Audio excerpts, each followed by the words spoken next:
evening. I am going to call to order the February 24th, 2025 school committee meeting. Recording in progress. Just read the statement quickly. This meeting is being held in person and or remotely as an alternate means of public access pursuant to Chapter 2 of the Acts of 2023 and all other applicable laws, temporarily amending certain provisions of the open meeting law. You are hereby advised that this meeting and all communications during this meeting may be recorded by the town of Hingham in accordance with the open meeting law. If any participant wishes to record this meeting, please notify the chair at the start of the meeting in accordance with Mass General Law, Chapter 30A, Section 20F, so that the chair may inform all other participants of said recording. We have Harbor Media recording this evening, and we are recording on Zoom for purposes of the minutes. I am here in person, Ness Correnti. I am here with Matt Cosman, Carrie Nee, Michelle Ayer, and Jen Benham, and online we have Tim Miller-Dempsey. So given we've got remote participation, we will be doing roll call votes this evening. Okay, moving on to item 2. We've got several minutes. We've been busy in February, so we've got several minutes to approve tonight. Shout out to Allie Anderson. Yes. All her minutes. Okay. Ready? Yep. I will make a motion to approve the minutes of the school committee meeting held on January 27th, 2025. I'll second. Any discussion? All those in favor? Matt? Aye. Carrie? Aye. Michelle? Aye. Jen? Aye. Tim? Aye. I'm an aye as well. I will make a motion to approve the minutes of the school committee meeting with the capital outlay committee held on January 29th, 2025. I'll second. Any discussion? All those in favor? Matt? Aye. Carrie? Aye. Michelle? Aye. Jen? Aye. Tim? Aye. And I'm an aye as well. I will make a motion to approve the minutes of the school committee meeting held with the select board and advisory committee held on February 4th, 2025. I'll second. Any discussion? All those in favor? Matt? Aye. Carrie? Aye. Michelle? Aye. Jen? Aye. Tim? Aye. And I'm an aye as well. I will make a motion to approve the minutes of the school committee meeting held on February 10th, 2025. I'll second. Any discussion? All those in favor? Matt? Aye. Carrie? Aye. Michelle? Aye. Jen? Aye. Tim? Aye. And I'm an aye as well. I will make a motion to approve the minutes of the school committee meeting held with the advisory committee held on February 13th, 2025. Second. Any discussion? All those in favor? Matt? Aye. Carrie? Aye. Michelle? Aye. Jen? Aye. Tim? Aye. And I'm an aye as well. Okay, great. All right, so item 3 is questions and comments. This is the part of the meeting where we set aside 15 minutes to take questions and comments for items that are not on tonight's agenda. If you would like to be recognized, if you can raise your hand, and I'll say my speech. Seeing no one, all right, moving over to item 4, which is the superintendent's report. Katie. Terrific, thank you. Well, I hope everyone had a terrific February vacation. And so while the buildings were empty, we actually did have quite a bit of activity, and very grateful to our facilities team in particular for all of the work that they did over vacation to make sure our schools were looking shiny new for students when they returned today. This week we have a couple of exciting things on the books. One is that our exchange students will be arriving from Cahors, France tomorrow. So we will be hosting 17 students at Hingham High School through March 6th. And so in addition to experiencing classes at Hingham High, the students will also engage in a number of cultural and sightseeing activities around the greater Boston area. So I wanted to thank our World Language Department for bringing this terrific program, and also give a special thanks to the host families from Hingham who will be hosting both the students and the teachers from Cahors. Over the month of March, we have a flurry of musical concerts. So on March 3rd, 6th, and 11th, we will be having our all-town concerts for chorus, orchestra, and band. And so looking forward to another terrific season of all-town concerts. As previously shared, this Thursday, we will be having our site visits for the candidate for Executive Director of Student Services. So very grateful to the search committee for volunteering their time to this important process. And the day of the site visit will include in-person focus groups for leadership, staff, and students, and will include an evening community Zoom at 7 p.m. So hope that many will join us for that event. Also wanted to give one last reminder for the very exciting presentation by Lynn Lyons. We're thrilled to be hosting Lynn. She is a renowned author. Some of her works include The Anxiety Audit, and she will be joining us for a community event in support of the district's wellness initiatives. And so that will be in the middle school auditorium at 6:30 p.m. on Tuesday, March 4th. In less terrific news, over vacation, we did have some pretty significant challenges with regard to our roofs. So I know that we've, as a committee, discussed the significant needs that we have for our high school, Plymouth River, and South School roofs. Over vacation, there were a significant number of leaks at Hingham High, and I did include some photos in your package of the most recent damage, water damage in the high school due to some of the leaks. And so really bringing home the urgency of that roof repair. And similarly, we had some real challenges at Plymouth River School. We have had some leaks in the main office. And again, we are concerned about damage to equipment and so on. And so again, very appreciative of your support of our need for new roofs, and just wanted to provide some ocular proof of the ongoing challenges that we have with regard to the roofs. Is it possible to just put this picture up really quick on the screen? Sure, Sherry, if you'd like to, feel free to, if you can pull that up, we can. It's under the superintendent's report, under 4.0, and it's the last page. And these were just two samples of many photos Yeah. that Matt Meehan has done a great job of documenting that. And I will just share one additional challenge is doing repairs to a roof that is covered in ice brings its own special challenges, and we do need it to be above 40 degrees for some of the patching in order to hold. So it's just made for a really challenging winter for our maintenance team. And so it shows you just, again, the significant water damage there in that hallway. Now imagine that over electrical equipment, and it just really drives home. And the damage to the ceiling tiles is throughout the building. So again, that just gives one illustration of some of the challenges the facilities team has been facing, so. Because of that last storm, you got a lot of rain and water, and then it froze the next day. So Exactly. you wouldn't be able to do those repairs. The combination of the two was made for a real challenge, so. Yeah. Thank you. Thank you for sharing that, Sherry. This is the board of managers? No, this is the School committee. It's, The school committee? It's the school committee. oh, sorry to interrupt, No problem. but I'll listen in on you. Perfect. I was going to say, feel free to stay. Okay, all right, so item 5, communications received by the superintendent, anything to report? No. Okay, student communications, None, yeah. nothing, Slater? Welcome back. Yeah. Monday was Rough tough. wake up. It was hard. It was hard for me, I was in denial. 5.3, other communications, anybody on the committee? No. Okay. All right, so item 6 is unfinished business. 6.1, to discuss revised superintendent goals and act as appropriate. So Katie had presented some goals last time. We had some feedback for her, and she's now come back with an additional goal. So I will pass it over to Katie. Terrific. So in addition to the previous goals that I had shared, I did add one additional goal in order to better address the standard 2, which is around management and operations. And as we've discussed this year, we've had a real goal to refine some of our human resources and payroll processes. And so as part of this goal, we'll be conducting an audit of the interface between our human resource functions and payroll functions to promote efficient onboarding, timely management of role changes within the district, and accurate payroll processing. And so as part of that, we'll be really clearly articulating the roles of HR and payroll, and again, getting at that interface between the two functions, and looking to maximize our use of some of the digital systems that we do have in existence to ensure reliable, accurate, and timely processing of the payroll and also of the benefits as well. And so we'll be providing some additional professional development for our payroll personnel and identifying some short-term and longer-term goals to promote a continuous cycle of improvement in this area. Great, thank you. Appreciate you adding that. Yes, that one near and dear. Any questions or feedback? No? I'll make sure Tim doesn't have anything. Okay.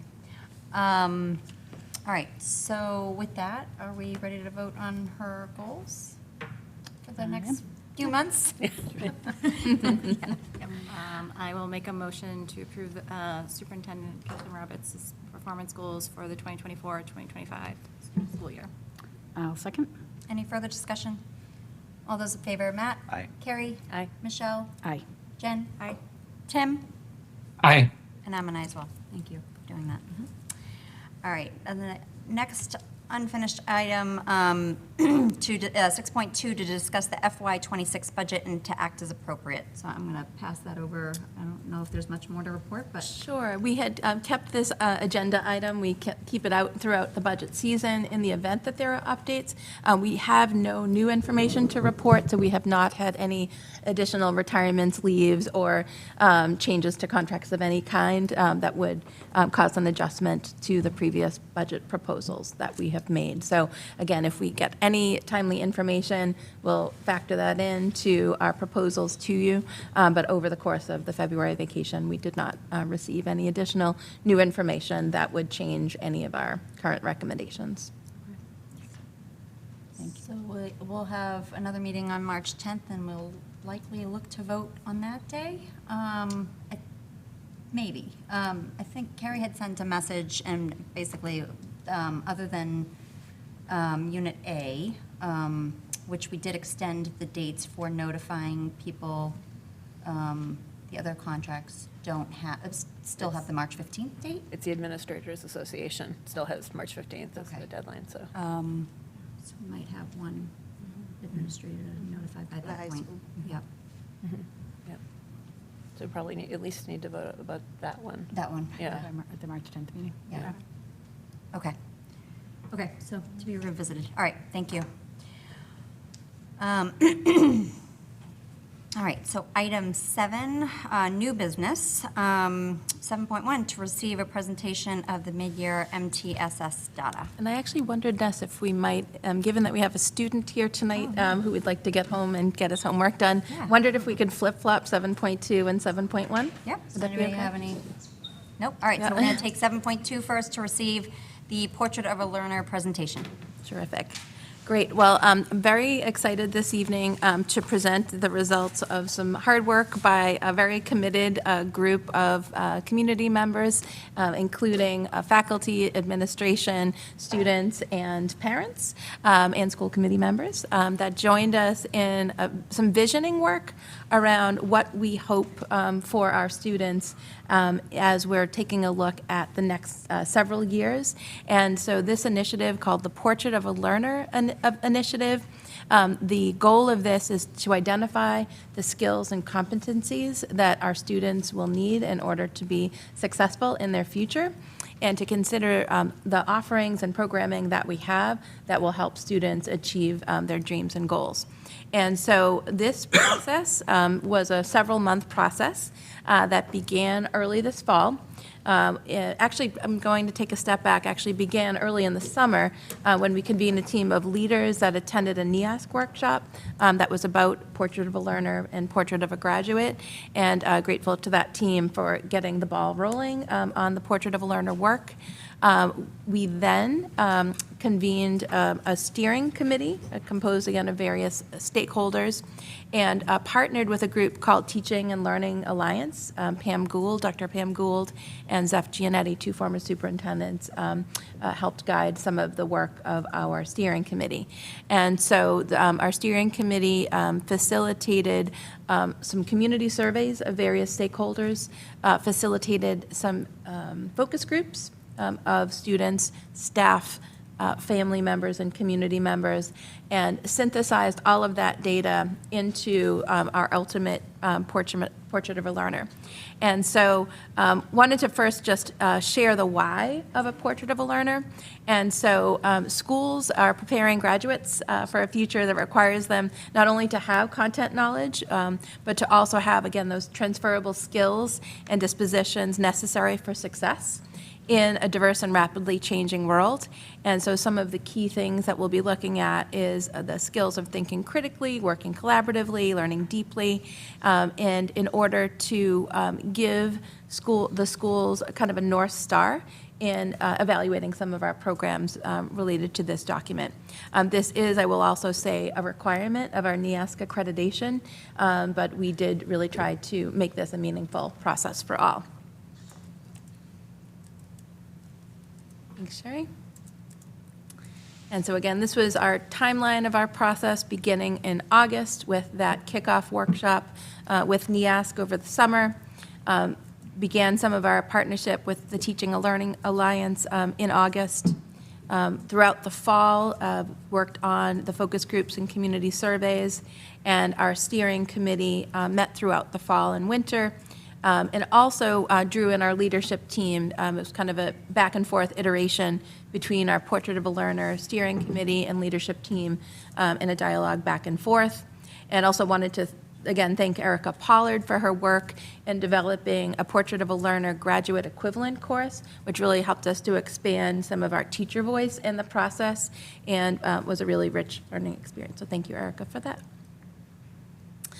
Very grateful to our Portrait of a Learner steering committee, many of whom are either here this evening or are on the Zoom. And so in addition to our central office team, wanted to thank Dr. John Bucky, our high school principal, Gregory Lamoth, our principal of Plymouth River Elementary School, Nicole Nosek and Nicole Piantes, who are our assistant principals at Hingham High. Wanted to thank Joanne Bellis, our fine arts director, Mary Andrews, who's here tonight, our ELA director, Ethan Warhoftig, who was an all-star representative of our student body, Jennifer Murphy, who is a parent of a high school student, Michelle Ayer from the school committee, and also wanted to thank Heather Cashman, our communications director. And so the team spent many hours together hashing out our vision, and we're excited to present the final product this evening. And so, Ethan, I was hoping you could join us at the mic, if you could introduce yourself, and was hoping you could first share a little bit about your experience of being the student voice in this process, and hoped you could talk us through just the 5 spokes of the Portrait of a Learner wheel we have here. Yeah. Good evening, everyone. Hi, thanks for joining us. Ethan Warhoftig, 5 Sawmill Pond Road. How'd I do? Good? Is that right? So I'm a junior. I was really lucky to be the student rep for the Portrait of a Learner committee program.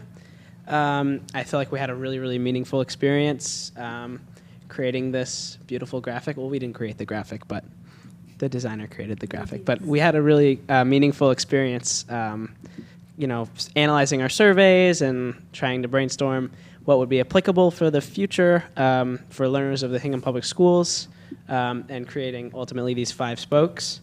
And I really speak for everyone that was on the committee. I really think we really thoughtfully tried to develop a series of these attributes that are not going to go away in the next decade, or not going to be replaced by ChatGPT, and that will really foster our learners for success in the Hingham Public Schools as well as success throughout their lives.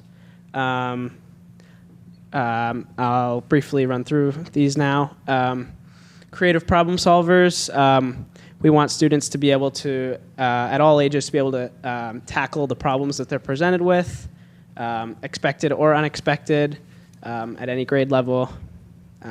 That's also, all of these are applicable to, any time in life. Effective communicators, whether that means student to teacher, student to student, student to professor, if students continue on to college. Responsible citizens, we want our students to leave a lasting impact on their school, their community, their neighborhood, whatever community that they're a part of. Skillful collaborators, really almost everything in the world comes down to collaboration, so being able to collaborate effectively with those around you is really, really essential. And mindful individuals, we didn't want to neglect the self-care taking time for yourself, being able to understand your emotions and your feelings.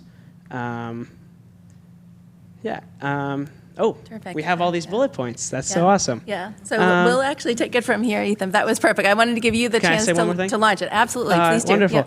Yeah. I really encourage this group as well as the district to really try to thoughtfully implement this program as much as possible, because I really think that it will improve the education and the lives of all our students. Thank you. Perfect. Thank you. Much appreciated, Yeah. Ethan. Thank you. Yep.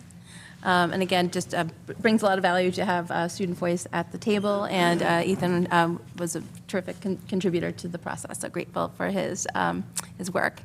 And so now Eric and I will just take you through the 5 spokes, and wanted to make the point that the work is just beginning.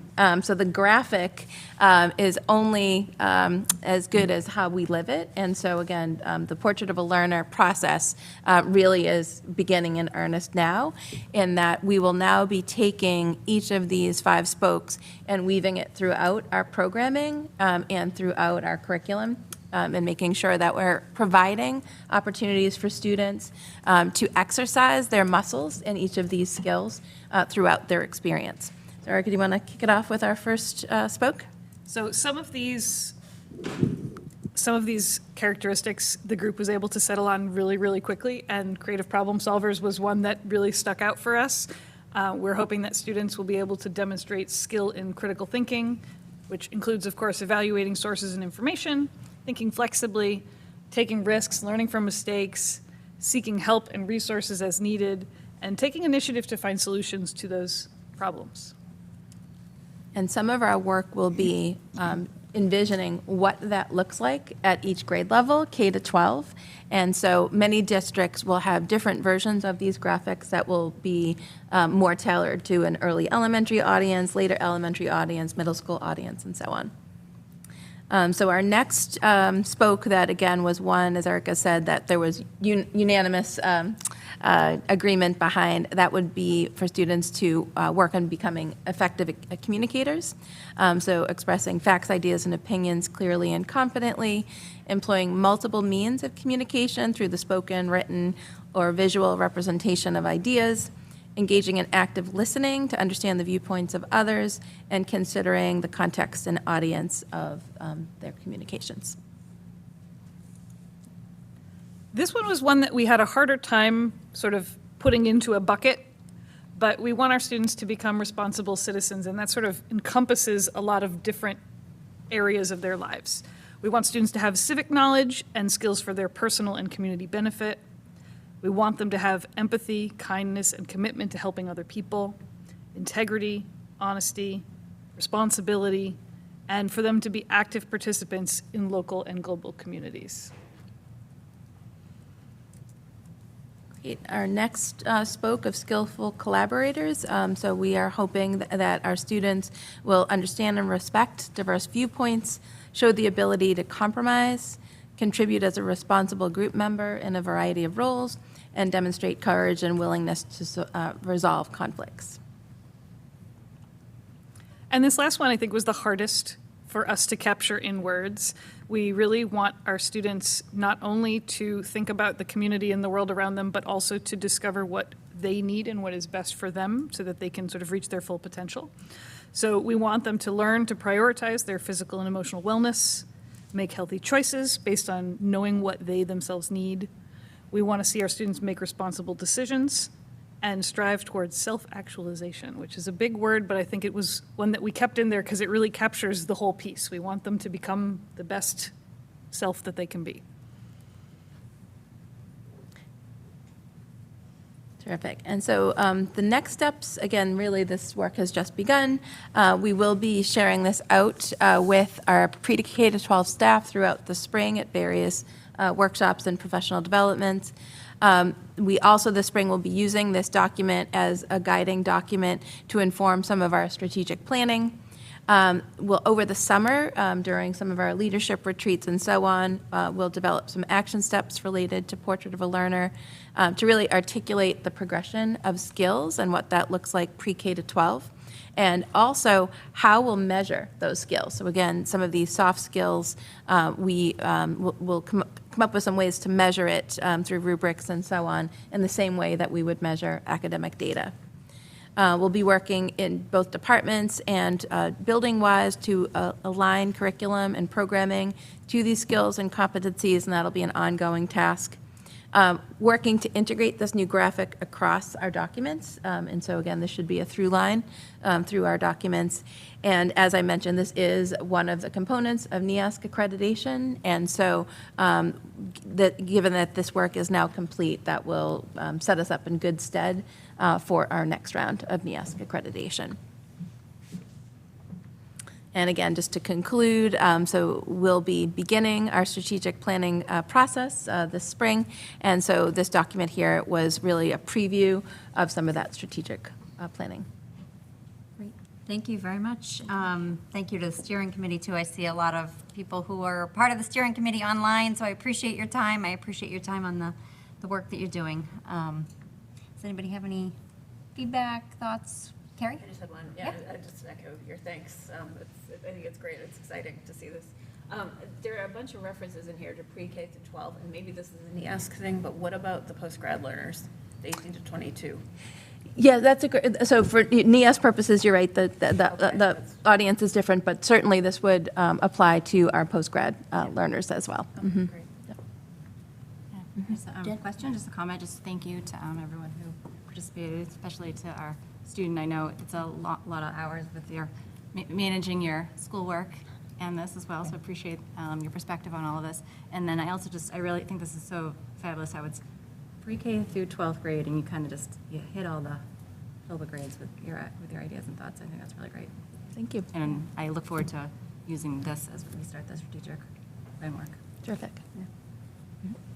Matt? Two questions. One, I'm always interested in what was like on the chopping block. So what was the sixth category that didn't quite, which I'm sure was interesting, or what was closest to like making it that we ultimately decided was important but not top 5 importance? I think what actually happened was the bullet points underneath, we tried to finesse, so we encompassed things under. So I do think we did capture the big themes. Yeah, agreed. But it was a matter of whether some of the items that became bullet points almost became the heading. So I think a lot of our conversation was around that and was more around phrasing things so we were encompassing those bullet points underneath. That makes sense. Yeah. The other observation question is, because I love this, and this is like what I think a school system should be about, as I reflect on just my own personal experience with my first high schooler right now, who is, I'm not psyched, I didn't get him a haircut before he showed up in a picture. Now I'm going to scour the pictures, Matt. I think there's so much focus, at least for the children and the parents, I think, probably too much on grades. Mm-hmm. And, grade point average and National Honor Society and, tests and homework and all of that. And I recognize a lot of the bullets, especially in the first couple of themes, are help you do well grade-wise.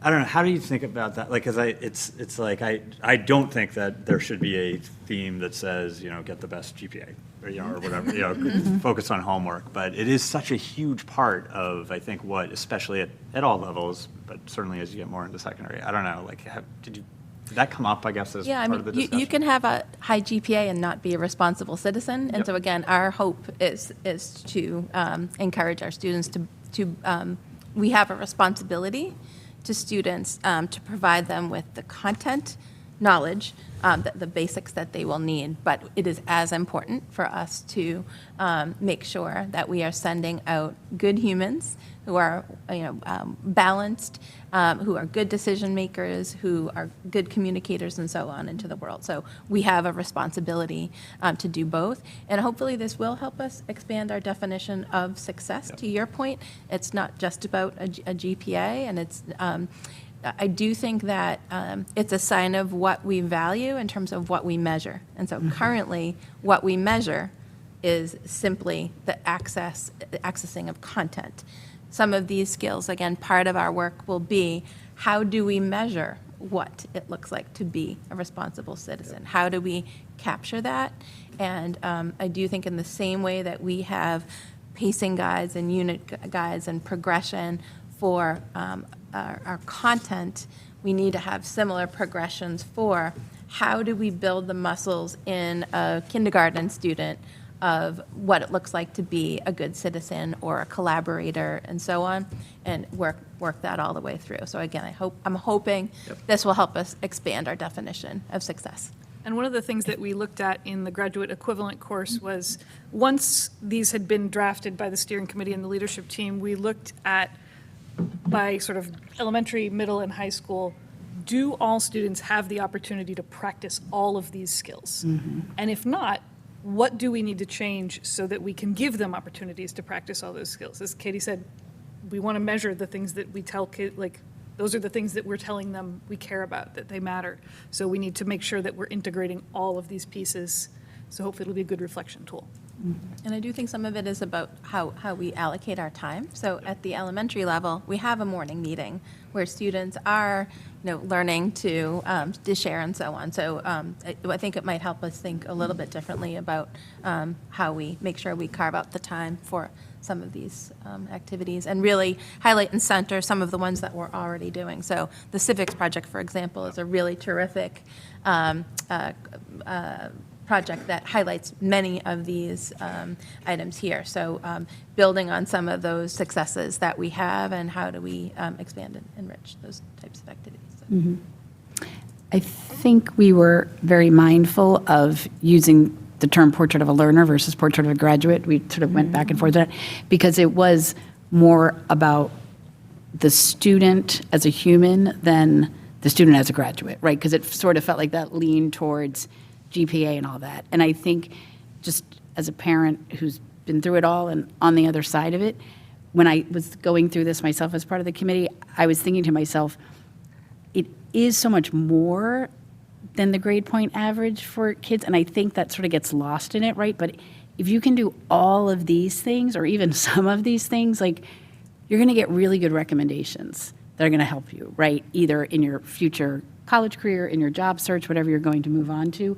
If you're a civic-minded and a good participant in the community, you're going to be participating in a lot of activities at the school that's going to help you. You know what I mean? So I think if you just sort of encompass all of these things into it, sure, grades matter, but this is really what moves you forward in the world. So. And I think some of this all, you kind of does tie all to that curriculum component to it as well, like, especially, like, even I'm thinking the mindful individual is working towards your full potential. You're the best, I think it was maybe the best version of yourself, I think is what you said. And I think, and some of that, I think, can be touched upon in the strategic plan as well. Yep. Yeah, no, I think it's great. Yeah, Thank you. Thank you. And thank you to the team, and thank you to everyone online as well.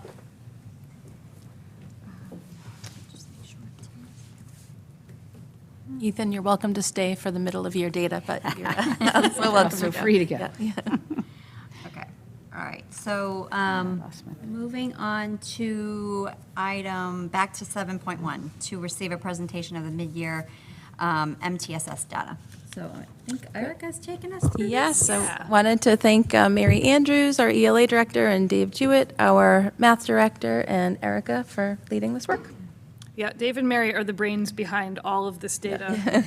So thank you for pulling it all together and helping me to understand, as I am still learning about elementary MTSS. And so far, I think I've mentioned it every time I've talked about MTSS, I have been so impressed with the structures that are in place and what I'm seeing happen in a really, really individualized way to support kids. and there is a presentation, but Sherry doesn't have Wi-Fi, so I'm going to talk you through the first couple Did we lose our slides. Zoom too? Because you've seen them all already. I wonder if I could share it. So just as a reminder, our MTSS system allows us to identify and address the strengths and needs of all students through data-driven decision-making, progress monitoring, and the use of evidence-based supports and strategies. And over the last few years, that system has really come into shape. And buildings and teachers and specialists are really making use of data to better support students and better meet their needs. I mentioned at the beginning of your presentation our strategic focus. We're continuing our third full year of implementation of these intervention protocols and continuing to strengthen the use of data in selecting interventions. We are working on further developing and articulating MTSS at the secondary level. You'll see a teeny tiny bit of secondary data today. On continuing our adoption of the K-5 reading program with updated pacing guides. We are reviewing curriculum for a new math program. Dave has done so much research with his team, and they have conducted some site visits and sampled various programs to really choose a math program that's going to take us to the next level. Also in math, the elementary math specialists are doing some amazing coaching related to the math workshop model and math practices. And we are continuing to work to align social studies and science initiatives with the scope and sequence of interreading. As just a refresher, Tier 1 instruction, that's what everyone is getting. This is our universally designed core instruction for all students. Tier 2 are our small group targeted interventions. This is always based on data, and those groups are shifting throughout these instructional cycles. So we do our testing, students are grouped based on their need, we test again, and then those groups change based on what the kids need. Our students who need the most support, which tends to be more intensive and more individualized, they are receiving our Tier 3 interventions. And of course, students with domain-specific IEP goals are still going to receive whatever services are outlined in their IEP. So let's start with reading. For grades K through 2, our data comes from Acadience. And even with the higher performance level score ranges for the middle of year from the beginning of the year, and with more subtests tested at the middle of the year than the beginning of the year, we have more than 80% of our kindergartners placing at or above benchmark on Acadience, which is great. Almost 3/4 of HPS first graders are at or above benchmark for the mid-year composite score, even though that benchmark moves and there are more tests involved at the middle of the year than at the beginning of the year. 80% of second graders are at or above benchmark, and the composite scores fall into the above benchmark range on both beginning of year and middle of year assessments.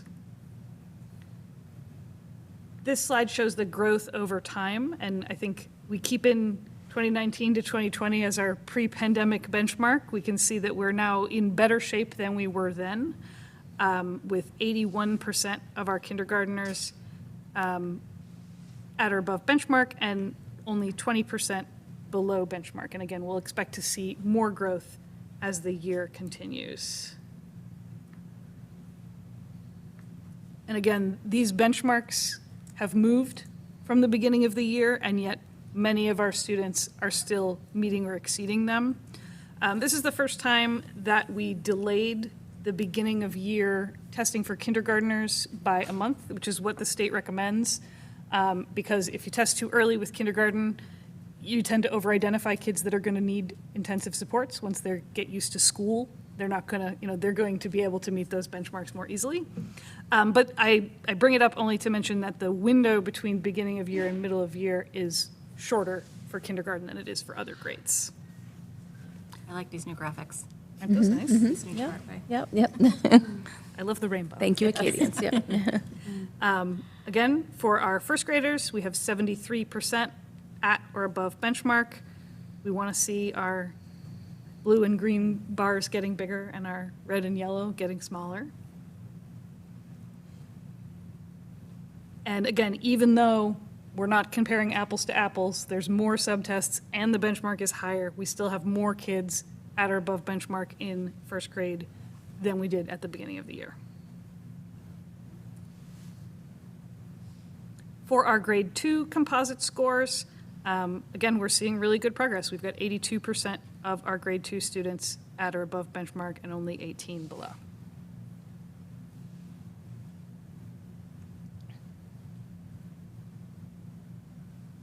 So for grades 3 to 5 for ELA, we're switching to iReady data, so the data is organized in a slightly different way.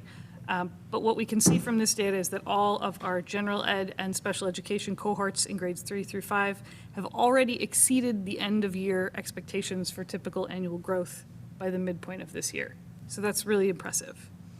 At 83%, the general education cohort in grade 4 has exceeded the mid-year expectation for progress, and the special education cohort is just under that 50% growth that we would want to see by mid-year. We see significant growth in reading domains across all grade levels. Everybody, so in grade 3, they're moving from 65% to 84. Grade 4 moved from 62% to 77, and grade 5 from 63 to 80 at the middle of the year. And while the primary challenge area for both general education and special education cohorts is comprehension of informational text at grades 3 and 4, at grade 5, the challenge area for both groups is vocabulary. And this is all the information that our teachers and specialists are using to really target those areas that need support. So here we've got grade 3. Again, the target that we expect to see is at least 50% progress towards annual growth. We are well above that. Similarly, our students with disabilities are also making really great progress towards annual growth. And here we can see that that growth is consistent across most of our grade levels, with the exception of grade 4. We see a higher disparity there than we do in our other grades.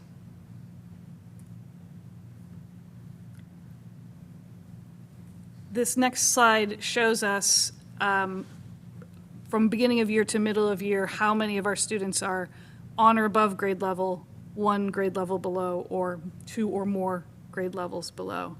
So we see that from our beginning of the year to the end of the year, we have more students on or above grade level and fewer students below grade level, which is exactly what we want to see.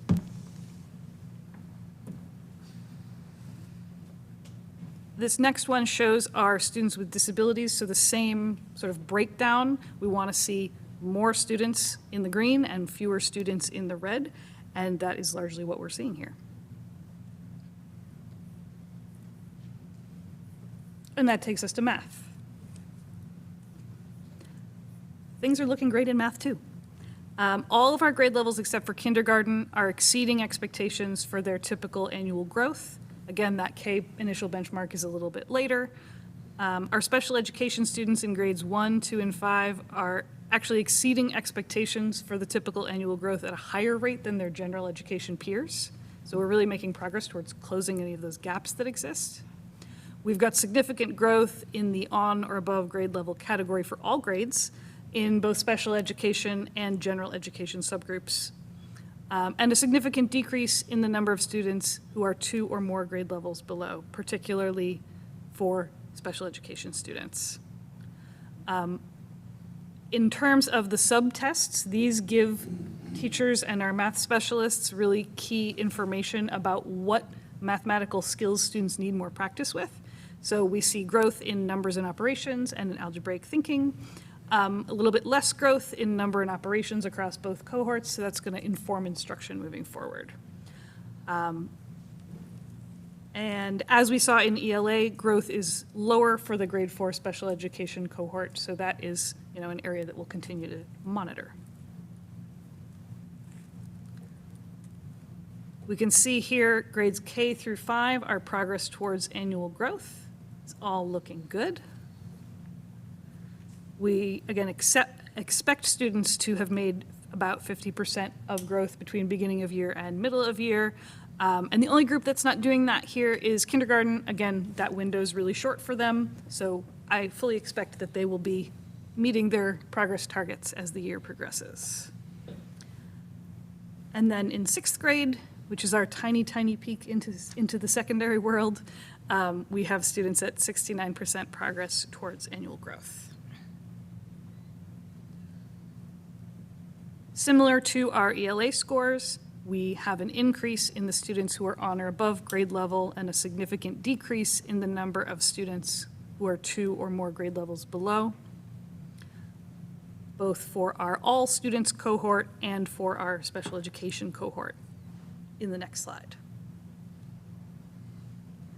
I'm not going to read all the numbers to you because I know that you can read. Similarly, in grades 3 through 5, those numbers in green are increasing significantly, and the numbers in red are decreasing significantly. So we've got really great progress being made, and I like that, in particular, by grade 5, we have only 1% of students who are 2 or more grade levels below. Ideally, we want that number to be really, really small. For our special education cohorts, the percentages of students who are 2 or more grade levels below is larger, but it is still showing significant progress from the beginning of the year to the middle of the year. And finally, our 6th grade students are also showing significant progress from beginning of the year to the middle of the year, with 80% on or above grade level and only 2% at 2 or more grade levels below. For our special education group, we have 41% on or above grade level and only 11% 2 or more grade levels below. So again, this gives us useful data that we can use to target our instruction for exactly what these kids need. I really like seeing this slide because I like seeing the grades where the special education cohort is making more progress than our general education cohort towards their annual growth targets. And there's a little bit of additional information in the appendix that I left there because I think that you are all familiar with the information that's in there, but it's there as a reference if you want it. Thank you. Any questions? It's a lot. I got to digest some of this because of, Tim's favorite subcommittee. We got to digest this before. Any Oh, questions? don't worry, Ness. I'm here. You have to promote. Yeah, I mean, I can start with this data was presented in the Educational Programming Subcommittee a couple weeks ago. And I think our reaction was pretty similar, that it's very impressive. Hingham's doing really good work with the students. But of course, we don't give these presentations just to pat ourselves on the back. And I think one point that's really important is, while looks like things are going pretty well academically for students, I think as budget season has come crashing into the schools, it gives us information and enough time for us to be responsive throughout the year if something's not going right, if these numbers slip next year with, the reductions in interventionists or the loss of the special education administrator or some of the other positions that people are really concerned about. So I think it makes me feel better, both in that it's so timely that we can be very responsive with it, but it's also just showing really good what good work that Hingham Public Schools is doing with the kids. Thank you. That leads into my question. Jen, yeah. I had a similar question related to that, because I was thinking with the 25% reduction in intervention positions going from 16 to 12. If there is an impact on that, and I know last week when I had asked this question you had said that due to the small decrease in enrollment, that it wouldn't be that impactful as because the growth that the students have had since COVID. When would we know from these numbers next year that the reduction in those interventionists is having impact, or is there other tools that will kind of give you that information, or? I'm assuming there's a variety of tools that Yeah. will give you that information, but. The great thing about this is that we have the longitudinal data for comparison. So this is probably some of the most valuable data that we have for evaluating things like changes to a program and so on, because we have the longitudinal data beginning with that COVID, pre-COVID year and continuing post-COVID. And so absolutely, this is a way that we can measure the success of any new program that we have, and also similarly measure any impact of any reductions in staffing. And I'll just add that the individual schools are tracking this data in even shorter cycles than we're sharing with you. So if they're, we'll hopefully have good insight fairly early.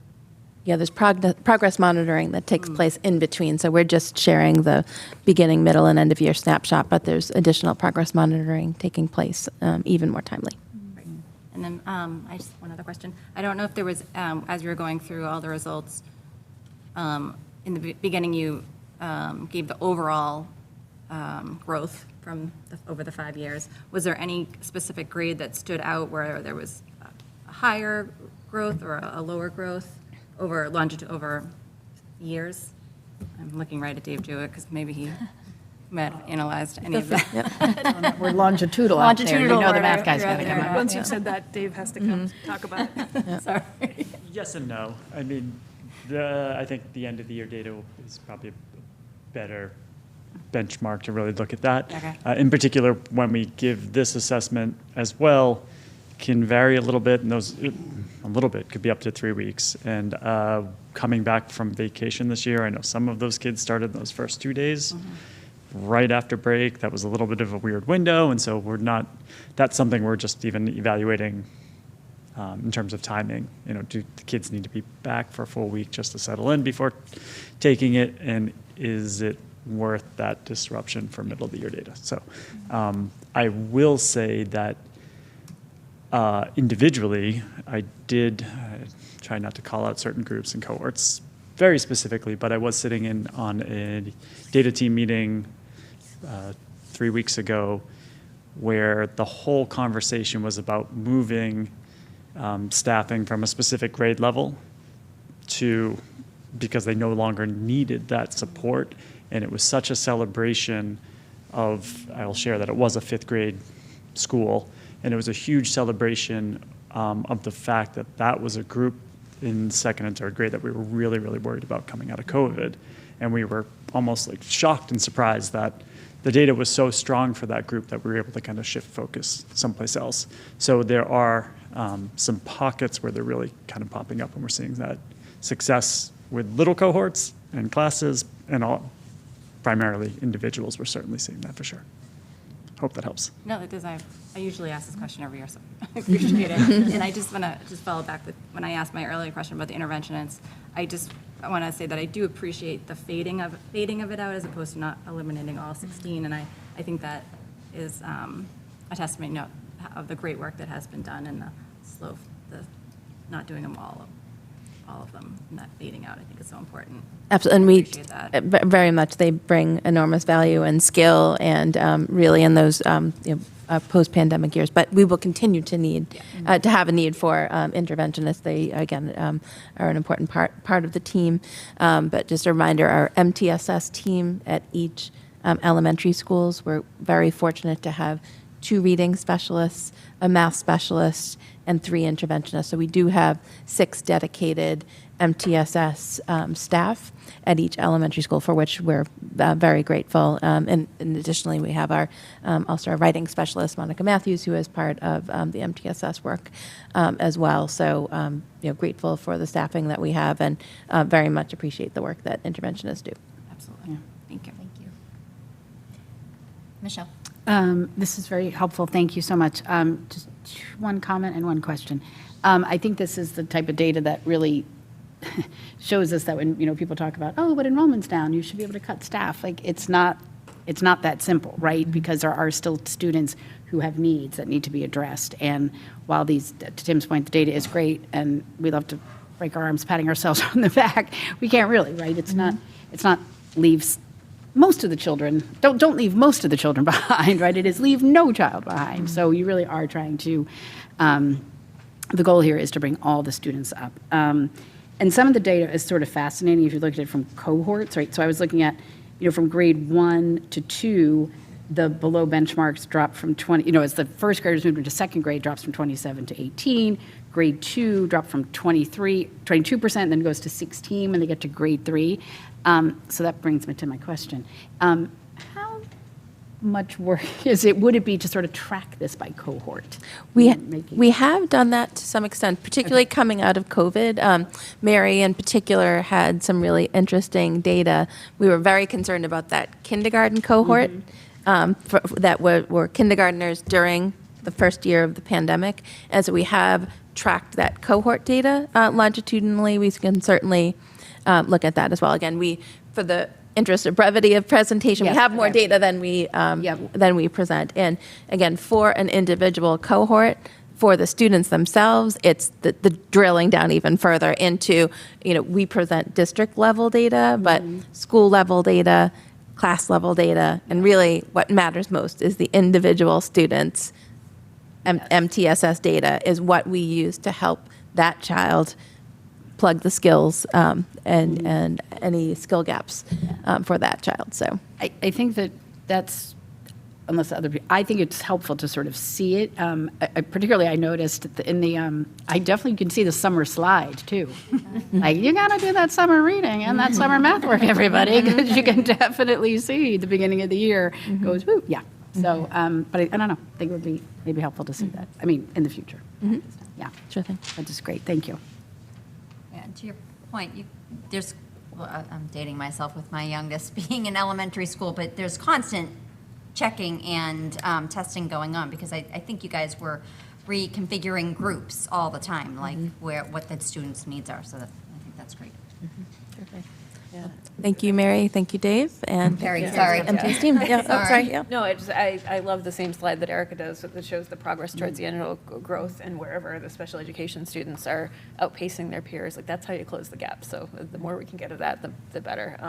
This is great. And I'm going to reiterate this. This was a great investment by the town a few years ago, and the data shows what a big deal it is. So. For sure.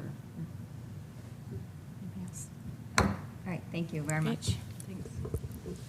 All right, so 7.3, to discuss the temporary signage for the dock at Hingham High School and act as appropriate. I'm not sure if Katie, you're taking this. Sure, thank you. So the Hingham Sports Partnership, to whom we're very grateful for all of their work on the dock, has requested to post temporary signage at the site of the dock construction fencing.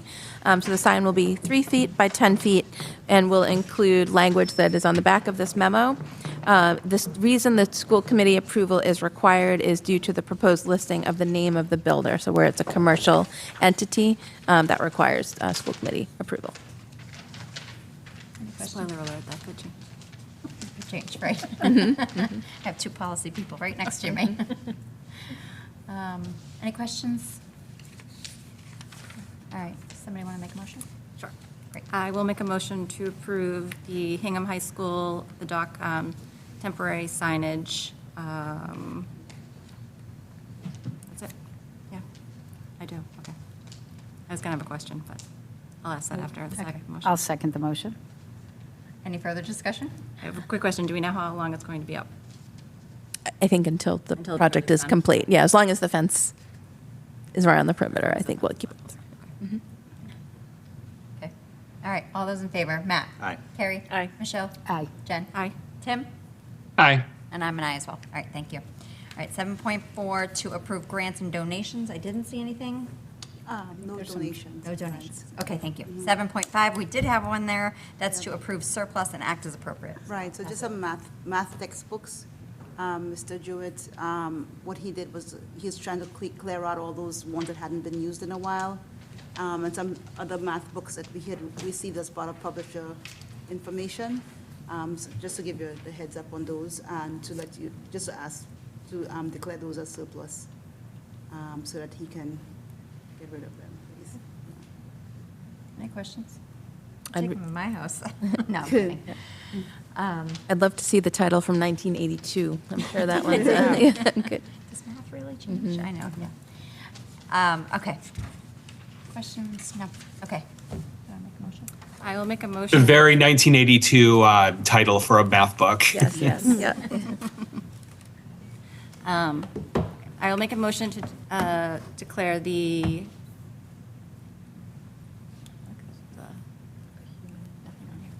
To declare the mathematics curriculum books that are described in the memo to declare as surplus. I'll second. Any discussion? All those in favor? Matt? Aye. Carrie? Aye. Michelle? Aye. Jen? Aye. Tim? Aye. And I'm an aye as well. All right, thank you very much. Okay, item 8, subcommittee and project reports and warrants signed. I don't have any time. Yeah, I suspect it's been light. Carrie?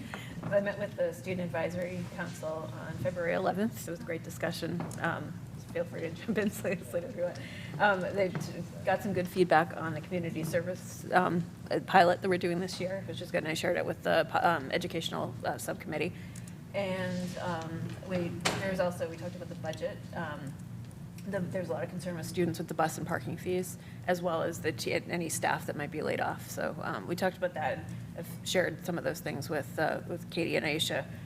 But one thing that we can think about too is the students brought up the fact that communicating with students from the school committee is helpful. Slater's here at most of the meetings, so he understands like what the discussion's been about some of the fees that have increased and the and things like that, but and the staffing cuts we're looking at, but most students don't really understand that. So we talked about some ways, and so I shared that with Katie as well. So there are some things districts do that we can maybe look at. Middle school council met today, and the next meeting is on March 31st. Great. Michelle?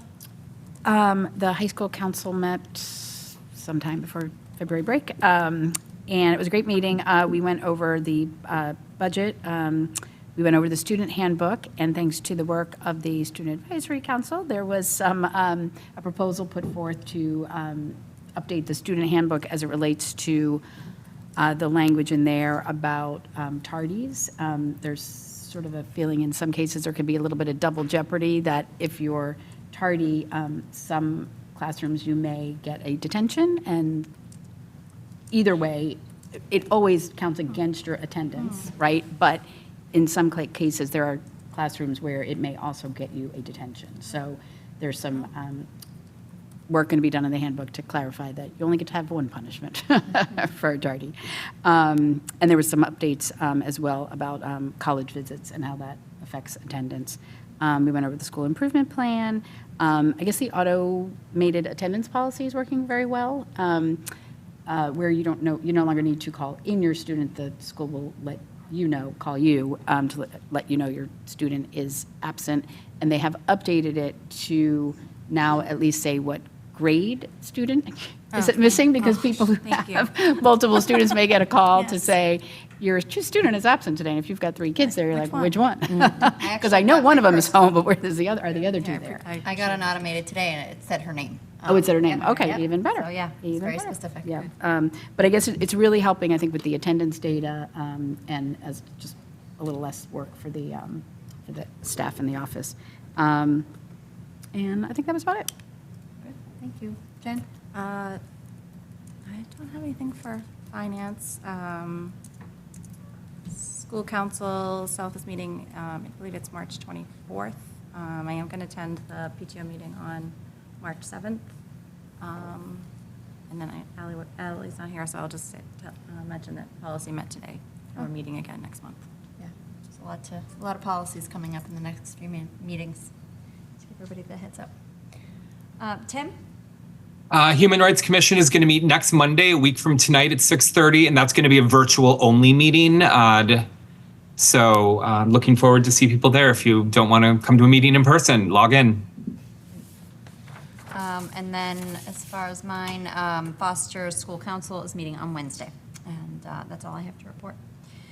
So other items under 48 hours, does anybody have anything? We have executive session, but before we move to that, we have a meeting. We have a few meetings. We've got tomorrow a joint session with the Select Board Advisory Committee and capital outlay. That's basically to go through our capital needs that we discussed with capital outlay. Tuesday, March 4th, we are going to attend the advisory committee meeting to vote on the articles that we have heard and voted on here. March 10th is a regularly scheduled meeting. We'll likely vote on part of the budget during that meeting, if not everything. And then March 24th is the next one after that. So, given all of that, we are heading to executive session and we are not going to return, so I will take a motion. I will make a motion to adjourn to executive session, not to return to open session pursuant to Mass General Law, Chapter 30A, Section 21A3, for the purpose of to approve minutes from the executive session held on February 10th, 2025, as an open meeting may have a detrimental effect on the bargaining position of the public body, and the chair so declares. I so declare. And to discuss strategy with respect to collective bargaining or litigation and act as appropriate if any open meeting may have a detrimental effect on the bargaining or litigation position of the public body, and the chair so declares. I so declare. Second? All right, all those in favor, Matt? Aye. Carrie? Aye. Michelle? Aye. Jen? Aye. Tim? Aye. And I'm an aye as well. All right, we're adjourned. Thank you.